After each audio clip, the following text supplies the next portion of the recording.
Hello and welcome to UK Versus. Today I'm doing a beginner's guide to Riftbound, the League of Legends card game. Riftbound is a brand new TCG designed to bring to life the amazing characters, legends, and infamous baddies of Runeterra, drawing from the multiple locations, games, media of League of Legends and bringing them to life throughout the card game. It is being created by Riot Games and distributed through UVS Games, who have got at this point 19 years of experience producing, creating, and working with card games, as well as a very successful card game universes by its own right.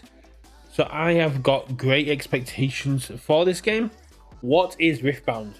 So Riftbound is where up to 2 to 4 summoners or players can take part in battlefield derived matches in 1v1, 2v2, or a multiplayer free-for-all with up to 4 players. To play Riftbound, you need 3 decks and a legend. You'll have your rune deck, your battlefield deck, your main deck, and your legend. The legend cards are made up of some of the most famous and infamous legends from within Runeterra. For example, we have Jinx, we have Yasuo, we have Victor, we have Lee Sin. They are very well-known names throughout League of Legends, Arcane, and many other medias of League of Legends. Your legend card is a figurehead of your decks. They are your leaders with abilities designed to aid you, as the legends cannot directly influence the battlefield through being there themselves, but have powerful abilities to help your game plan in conquering and holding battlefields. Every legend has their name, their title, and a rune identity. There are 6 rune types.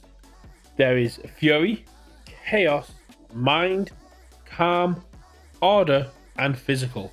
Each has its own symbol and easy to identify colors. Let's take a look at Jinx, and if we look at the top left hand corner, there are runes that identify her as a Fury Chaos legend, and you can see that the card coloring matches that with the beautiful reds and purples. This makes them easy to identify, and each rune has its own identity and playstyle, which I'll get into a little bit later. But the rune identities will influence your playstyle and what your deck is made up of. Accompanying your legend on the starting playfield will be your champion. Now, the champion is a trait you'll see on a lot of cards, which may have future legends such as Misfortune.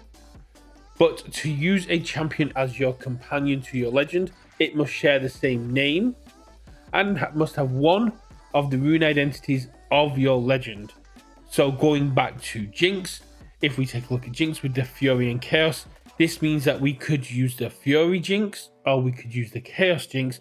But if in the future we say get a Mind Jinx, that couldn't be the champion for this version of Jinx because it does not share a rune identity with the legend that you are using.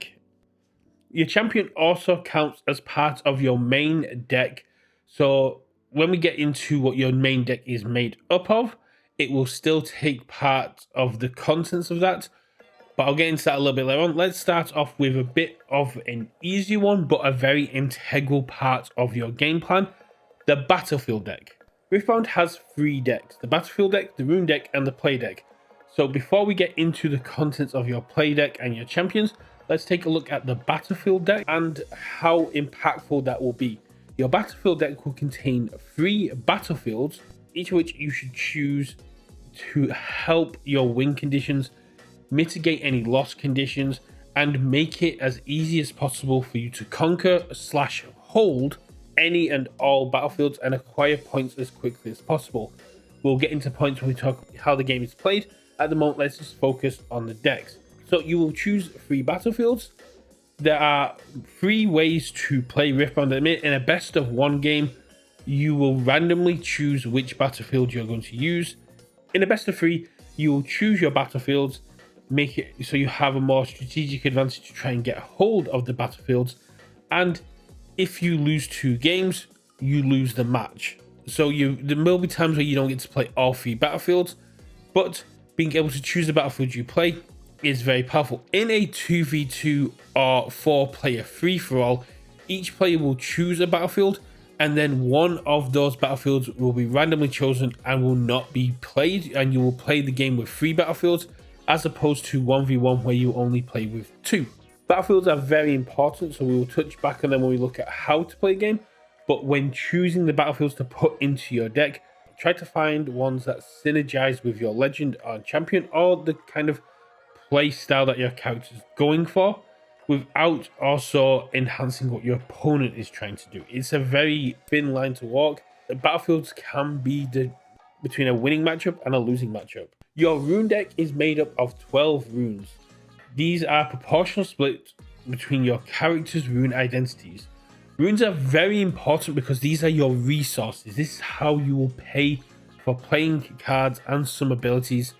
At the start of each turn, you will build 2 runes to your base, except when on the first turn when going second, where you will build 3 runes. If you take a look at the cards, you will see that every single card has a cost in the top left-hand corner. That is the cost of runes that need to be exhausted or rotated 90 degrees in order to play them. And underneath that cost, you'll see there is some rune identity symbols. That is the power cost.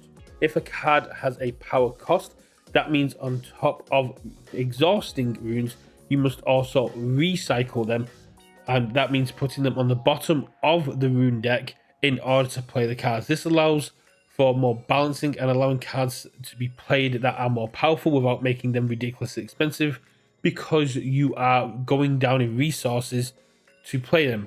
If we take a look at Super Mega Death Rocket, this is a Fury Chaos card that requires runes to be exhausted to play, but then requires 1 power, and this is a very special power. It means it can be used of either Fury or Chaos. That must be recycled in order to play Mega Death Rocket. Power is a part of the cost, so if you cannot pay the power, you cannot play the card. You want to make sure that your rune deck is proportional to what you're doing. So if you have a lot of power for one symbol, if you have a lot of power for one rune and not another, you want to make sure that your rune deck proportionally represents this. If you have no power for one rune, you are perfectly viable in running 12 runes of a single color.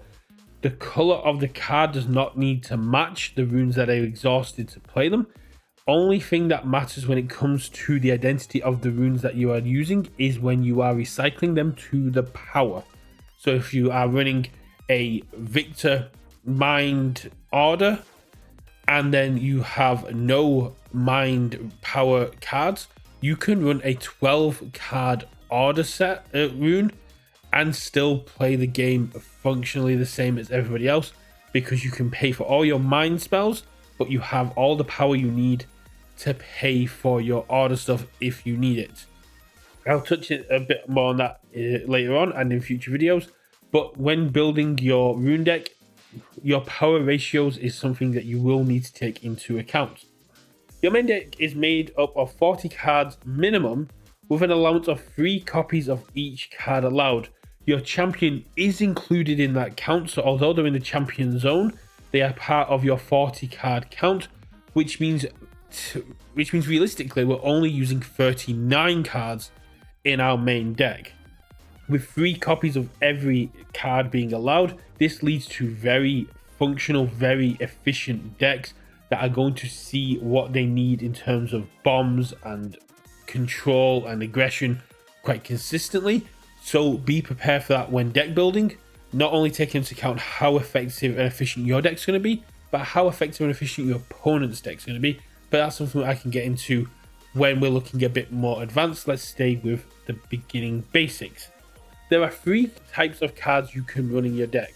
We have units, spells, and gear. Let's start off with gear because it's kind of the most basic.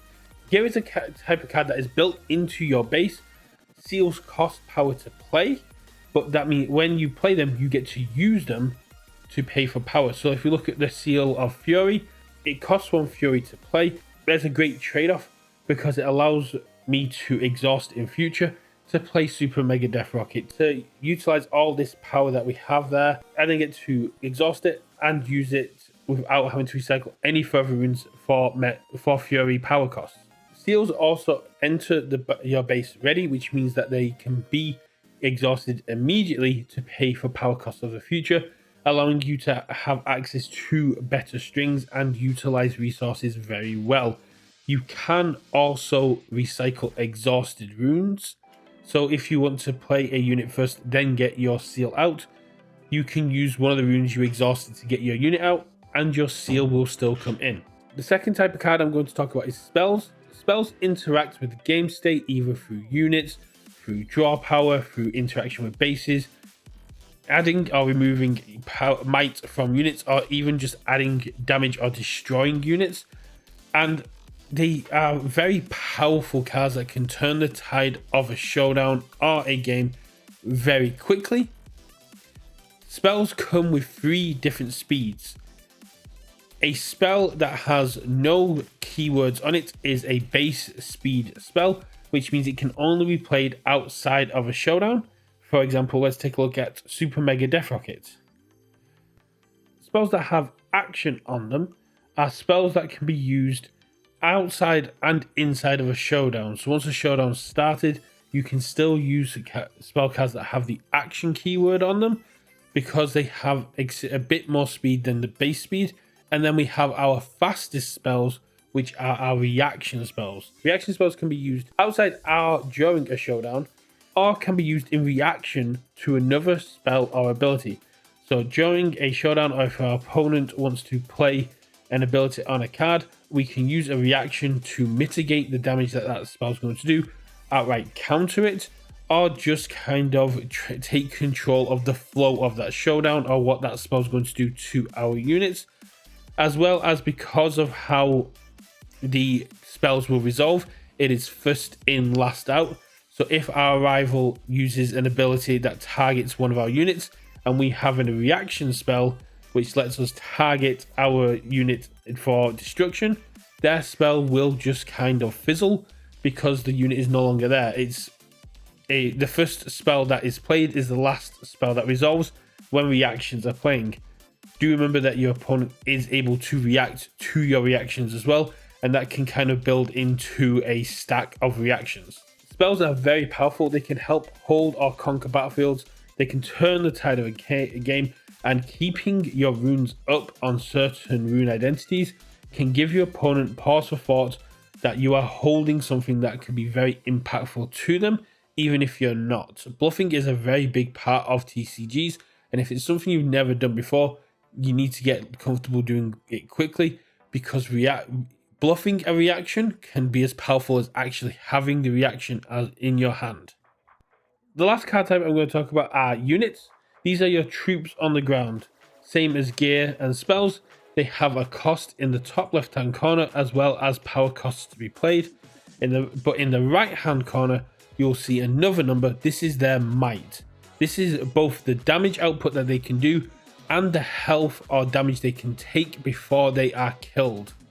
In a showdown, if the damage they get meets or exceeds this number, they will be killed and moved to the trash pile. However, this is also how much damage they can deal to opposing units, and if they have a number that can deal 2 or above opposing units, they will be killed. And this is kind of how we will take battlefields, but we'll get into that in a little bit. When deck building, utilizing the best cards for your rune identity and for your legends game plan and win conditions is the key to finding cards that will synergize and move your win condition forward, as well as covering for your loss conditions and helping you have a fun and good game. So now that we know the contents of our deck and what's inside our decks, let's talk about how we actually start a game. So to start a game, you add your legend to your legend zone, and then you'll choose a champion of the rune identity and character and legend identity to put into your champion zone, and then shuffle your decks, making sure that your main deck and your rune deck are thoroughly randomized, and then randomly deciding who is going to go first. This can be done through a number of ways, as long as it is completely random, and to make sure that there is no funny business and it is randomly decided who gets to choose who goes first. After that, as mentioned earlier, in a best of 1, you will randomly choose the battlefields that are going to be played, or in a best of 3, you will choose the battlefield you're going to be putting out. then both players will draw 4 cards. At that point, both players can mulligan. To mulligan, you can in Riftbound, you can select up to 2 cards in your hand and then put them on the bottom of your deck and draw the same number of cards of which you mulliganed. Now, you do not shuffle your deck, you do not randomize your deck further after that. Those cards stay at the bottom of your deck. So do be aware that when you are mulliganing, if you are hoping to see those cards later, if there are cards that you are crucial to your win condition, do not mulligan them, because the chances of you seeing them again are very slim. There is no way to tutor, shuffle, re-randomize. There is no way to get those cards back in Riftbound. And from what I can see of the Riot devs, it is very unlikely one is going to be added. Once both players have mulliganed or not, you may begin.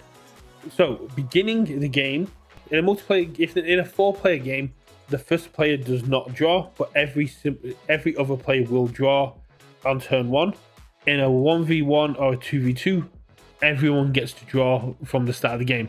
So, on your first turn, outside of a 4-player free-for-all, you get to draw, and you get to then build 2 runes from the top of your rune deck.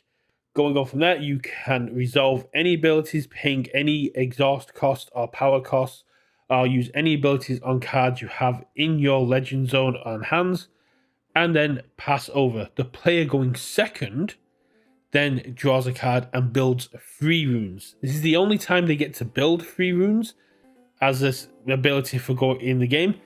But going second essentially gets them 1 additional resource at the start of the game, but moving forward from that point, so in their second turn, third turn, they will still only build 2. They draw their cards, same as the player going first, and then they are able to pay the cost, pay the power, and just play out the game.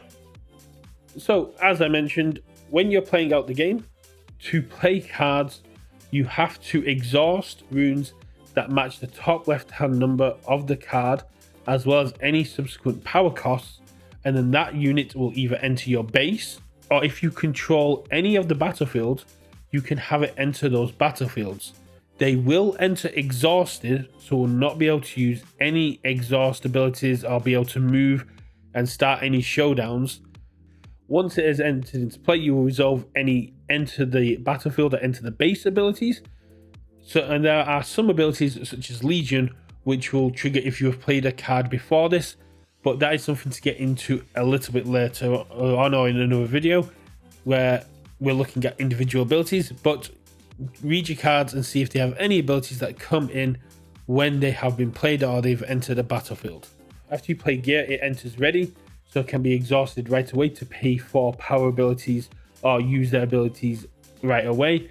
This means that if you play a seal, you can use it to substitute for power abilities, and other gear can be used unless it states it comes in exhausted. When you play a spell in Riftbound, you follow the mantra of do as much as you can. So as long as you can pay for the cost of a card, the rest of the ability you will resolve as much as you can. The cost of a card is usually indicated through a colon. If you have a spell that says discard 2 cards, colon, draw 2 cards, then you cannot draw 2 cards unless you have been able to discard 2 cards. However, if there is no colon, if there is no cost, or the cost is different, and the ability just reads discard 2 cards, draw 2 cards, this means that even if you have less than 2 cards in hand, you are still able to draw, because it is not part of your cost to draw the cards. You discard whatever you can and draw the 2 cards of the ability. So by doing as much as you can, it means as long as the cost of a card has been played, the ability is malleable and will kind of warp to meet what it can do for the rest of that ability. This can lead to some fun and interesting interactions with cards, but that is for you to find out through playing and see what you can find out and tell me about them below. So now we know what our cards do, now we know how to get our cards into our base. What can we do with them and how do we win? So Riftbound is a battlefield control game where the battlefields are in between both of the players, and by controlling them and conquering them, we will acquire points. and those points are what we need to win. In a 1v1 game, you need 8 points. In a multiplayer or 2v2 game, you need 11 points. And you acquire points by taking your unexhausted units, your ready units, exhausting them and moving them to battlefields. There are other abilities that will allow you to do this without exhausting or be played on there, but that is for a different video. The basic way to conquer a battlefield is if it's unoccupied, if there's no unit on there, you take your ready unit, you exhaust it, and you place it on the battlefield. This means you conquer the battlefield, you score a point, and you resolve any abilities on battlefields that you get for conquering them. Some of these can be good, some of these can be bad. It all depends on what your deck's trying to do and the battlefields you chose to put in your decks. Battlefields offer their own tactical advantages, so choosing the right battlefield to conquer can be a huge factor in how to win a game. As I mentioned, when you conquer the battlefield, you'll get 1 point. If you are still in control of that battlefield when your turn starts back up, you'll then get another point. While you are in control of that battlefield, you may play any units that you would go normally into your base onto these battlefields. And if you want to preserve forces, or you think that something's about to change, or it's giving you a tactical advantage, you can take any ready units from your battlefield, exhaust them, and move them back. However, if you've already scored a point from that battlefield, you cannot score again. You cannot have one unit on the battlefield, exhaust it, move it back, move another unit onto that battlefield and claim that you've reconquered it.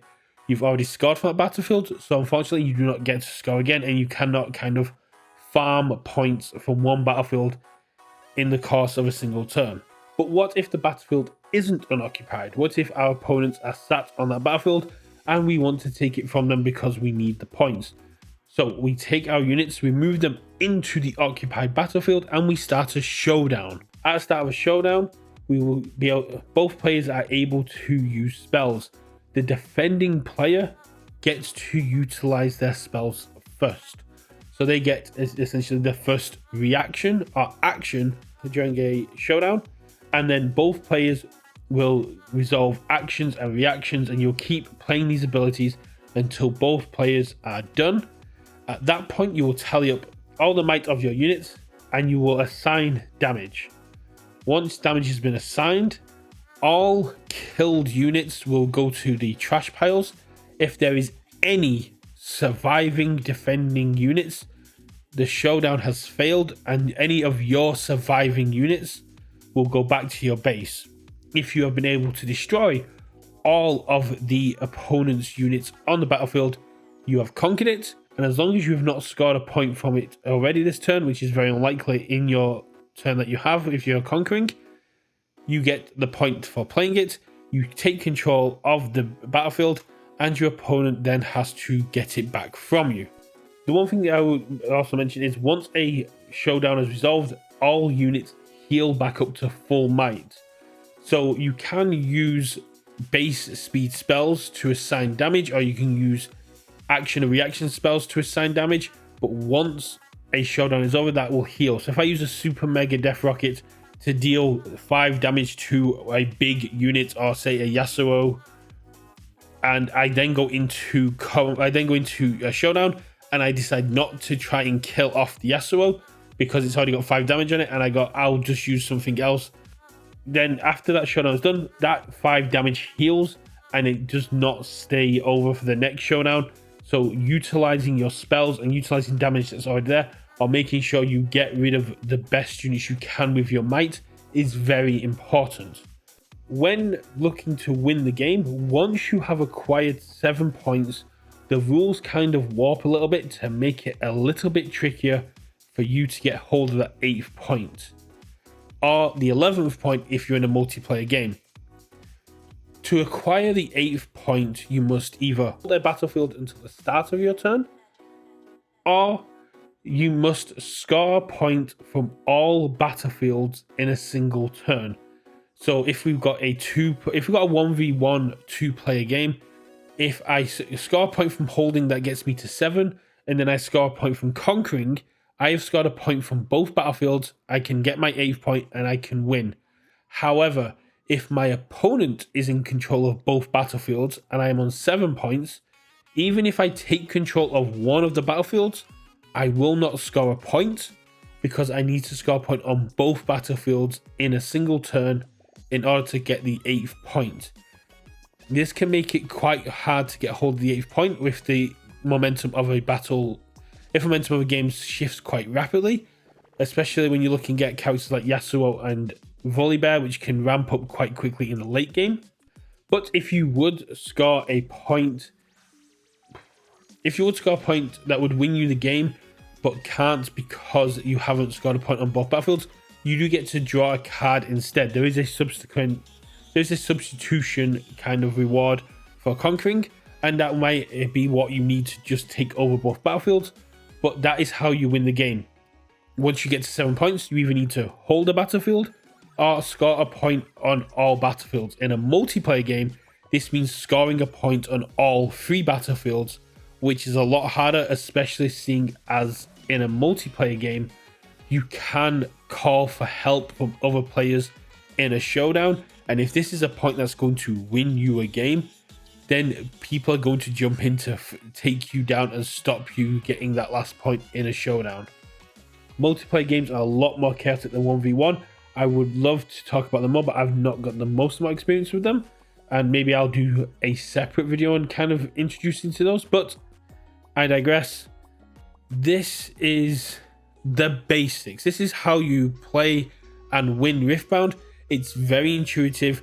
It seems a lot more complicated than it is. It takes a minute to learn, but a lifetime to master, and is just a lot of fun. It gets a lot more chaotic the more players you bring in, but there is a depth to this game that is just below the surface, and once you get hold of it, once you get into it, it is very good, very addictive, and the community is absolutely amazing. Let me know if you found this video helpful. Let me know if there's any part of the game that's confusing, so I can know where I need to gear my content towards helping people. And hopefully, I will see you summoners adrift the rift. Catch you all next time. Bye.